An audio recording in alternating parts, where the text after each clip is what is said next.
warm welcome to State of Business on Art Television. I'm Hishain Ali and let's have a look at the headlines first. Sri Lanka suggests that BIMSTEC should collectively promote trade and investment cooperation while strengthening the energy cooperation in the region.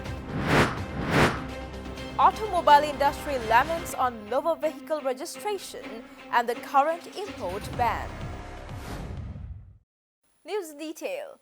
Sri Lanka urges Bay of Bengal initiative for multi-sectoral technical and economic cooperation member states to embrace the new normal for regional prosperity and that the collective GDP of $3 trillion, which was a benchmark prior to the pandemic, should not become an unattainable goal in the face of this devastation. Thus, Foreign Secretary Admiral Professor Jayantha Columbage made these observations chairing the 21st session of the Senior Officials Meeting of BIMSTEC member states at the first virtual meeting, which was held last week. In his inaugural remarks, the Foreign Secretary Admiral Professor Columbage stated that Colombo dynamics will not be the same after the COVID-19 pandemic as it has affected all states in various degrees as it transformed from a health crisis to an economic and human crisis as described by the United Nations Secretary General Antonio Guterres. Given that the region is home to 23% of the world population, Foreign Secretary stated that the devastating effects affecting the vulnerable sections can only cripple economies and divert resources that were once used for upward mobility in member states. Foreign Secretary further stated that the sector-driven organizations should collectively promote trade and investment cooperation, strengthen energy cooperation, increase connectivity and people-to-people contact, focus on disaster management and public health, combat terrorism and extremism, deal with the adverse effects of climate change, and work towards poverty alleviation. As the lead country for information and technology and innovation sector in BIMSTEC, Sri Lanka informed that it will put forward proposals that would enhance the use of technological tools in daily life to address post-COVID-19 effects and also cater to the demand for internet-based economic activities, and that the proposed setting up of the BIMSTEC technology transfer facility in Colombo would further augment the work Sri Lanka proposes to undertake in the sector.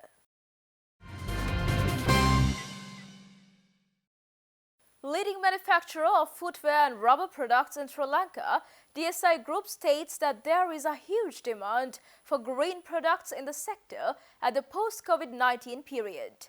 This was mentioned at a recent discussion titled Sustainable Supply Chains as Driver for Global Competitiveness.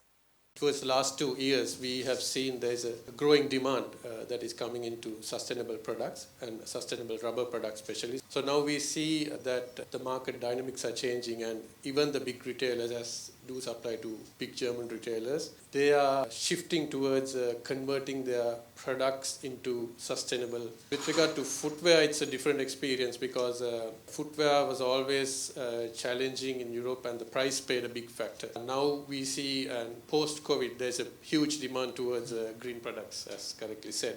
So now we see that the future is towards that, and when it comes to pricing in the Sri Lankan market, we are much of higher compared to China and other countries. So this is the way forward, which I feel when it comes to footwear as well.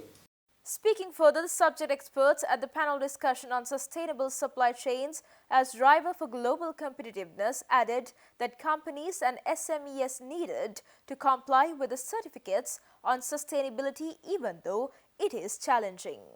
It'll always be challenging, but again, it's a continuous journey. So you need to keep upgrading. For example, with rubber, for the products for European region, there's a there's a standard called REACH that we need to meet. And every year it keeps changing, and new chemicals, new things are being added, and it's been revised every year. So this year, even though we are able to supply a particular product, the next year we have to change the formula again. So it will always be challenging, but we will still need to comply. Actually, these certifications and compliance is a challenge, for SMEs as well as the big companies also, I guess. For example, the new regulations are coming for the supply chain.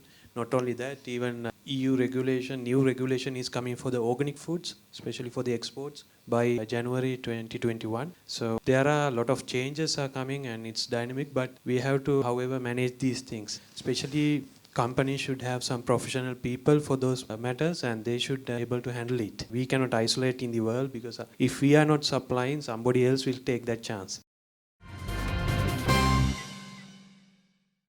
Stay tuned for more news right after this commercial break.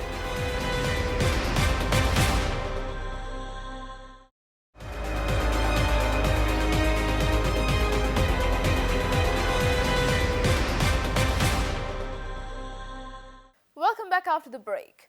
Vehicle registration in the month of July went down drastically compared to previous year. One of the Colombo-based brokerages, JB Securities, says that downturn trend commenced in the month of March due to the COVID-19 still effects. An analysis of Sri Lanka's vehicle registry data by JB Securities showed that only 1,712 cars were registered in July this year, and it was a reduction of almost 900 vehicles compared to the month of July last year.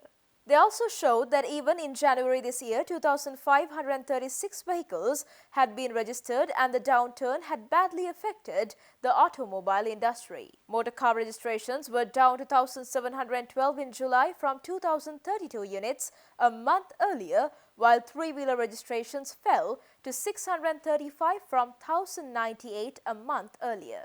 Van registrations fell to 736 from 800 a month earlier. Industry figures also showed that the registrations of mini trucks fell to 21 from 91, with light trucks fell to 212 from 252, and medium trucks fell to 314 from 293. Industry showed that while some dealers of reconditioned vehicles still have stocks as sales have also weakened amid an economic lockdown, many brand agents of cars as well as commercial vehicle agents are already out of stocks. They also claim that many agents are struggling and are planning to close dealerships and showrooms or lay off staff. Total vehicle registration in Sri Lanka, including motorcycles and three-wheelers, fell to 13,219 in March and it was zero in April. Sri Lanka auto service providers also warned of job losses, breakdowns and over-import controls. They urged the government to reconsider the import ban on vehicles and spare parts soon. In the meantime, the Government Medical Officers Association puts forward a series of measures for the government to uphold in order to make sure that the repatriation process of Sri Lankans in overseas won't bring another wave of coronavirus to the country. ලෝක සෞඛ්‍ය සංවිධානයේ අධ්‍යක්ෂක ජනරාල්තුමා ඉතාම පැහැදිලිව කිව්වා Covid ඉවර නැහැ. මේක ගෝලීය වසංගතයක් අඩුම ගානේ තව අවුරුදු දෙකක් අපිට කොවිඩ් එක ජීවත් වෙන්න වෙයි. පණිවිඩය ඉතාම පැහැදිලි. ඒ නිසා කොවිඩ් අපිට අමතක කරන්න බෑ. මුවාවරණය අත්සෝදනයක පුද්ගල දුරස්ථභාවය අමතක කරලා වැඩ කරපු හැම වෙලේම දිනුවේ කොවිඩ්. පෙරදුනේ රටවල්. ඒ නිසා ඒ කාරණේ අමතක කරලා අපිට තීන්දුව తీරන ගන්න බෑ. දැන් මම කියන්න උත්සාහ කරන්නේ මේ දැන් මේ වෙනකොට අපි විදේශයන් හිටපු 30000කට ආසන්න ප්‍රමාණයක් ගෙහලා තියෙනවා. නමුත් විදේශ අමාත්‍යාංශයේ ආරංචි මාර්ග අනුව තව 56000කට ආසන්න ප්‍රමාණයක් ලියාපදිංචි වෙලා ඉන්නවා රට ඇතුළට එන්න. ඒ නිසා අපි කියන්නේ ඒ අය ගෙන්නිය යුතුයි. නමුත් ඒ 56000 ගෙන්නනකොට රට ඇතුළේ ඉන්න මිලියන 22ක් වෙච්ච ජනතාවගේ ජීවිත අවදානමට දාලා නෙමෙයි අය ගෙන්නන්න ඕන.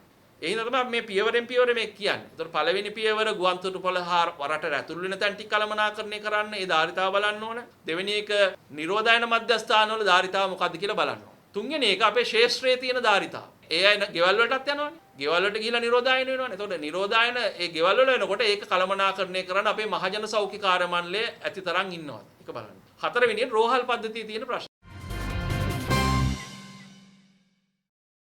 Sri Lanka rupee was quoted stronger up to 185 rupees against the US dollar today while bond yields were unchanged. The rupee was ended at 185 rupees and 25 cents against the greenback on Friday. Provisional data from the CSE showed that stocks fell 0.74% on Carson Cumberbatch, Ceylon Tobacco Company and Lion Brewery, Ceylon on Friday. Colombo's all-share price index closed 39.43 points down at 5,311.42 on Friday, and the ASPI has increased by 918.99 points since May 11 when the market reopened after lockdown, while S&P SL20 index has increased 638.28 points up to now. The market, which opened on a positive note, fell to a low of 5,301.55 within the first hour into trading, picking up afterwards and continuing a sideways trajectory, closing marginally higher.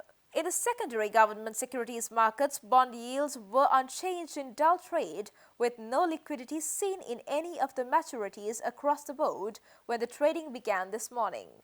A 2-year bond maturing on the 15th of December 2022 was quoted at 5.55 to 62% on Monday, unchanged from 5.55 to 58% at Friday's closing.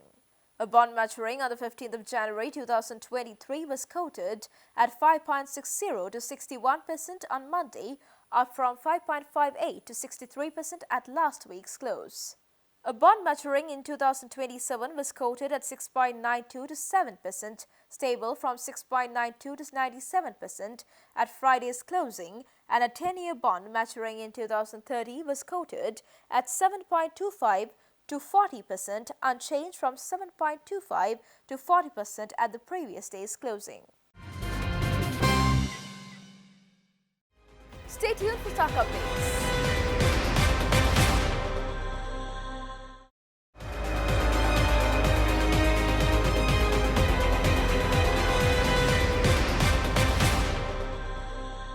Welcome back after the break. The trading at Colombo Stock Exchange ended on a negative note today.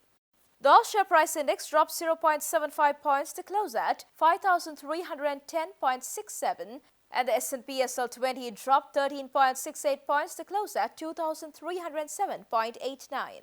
The turnover was 757 million rupees and over 89 million shares were traded. Up next are Forex rates.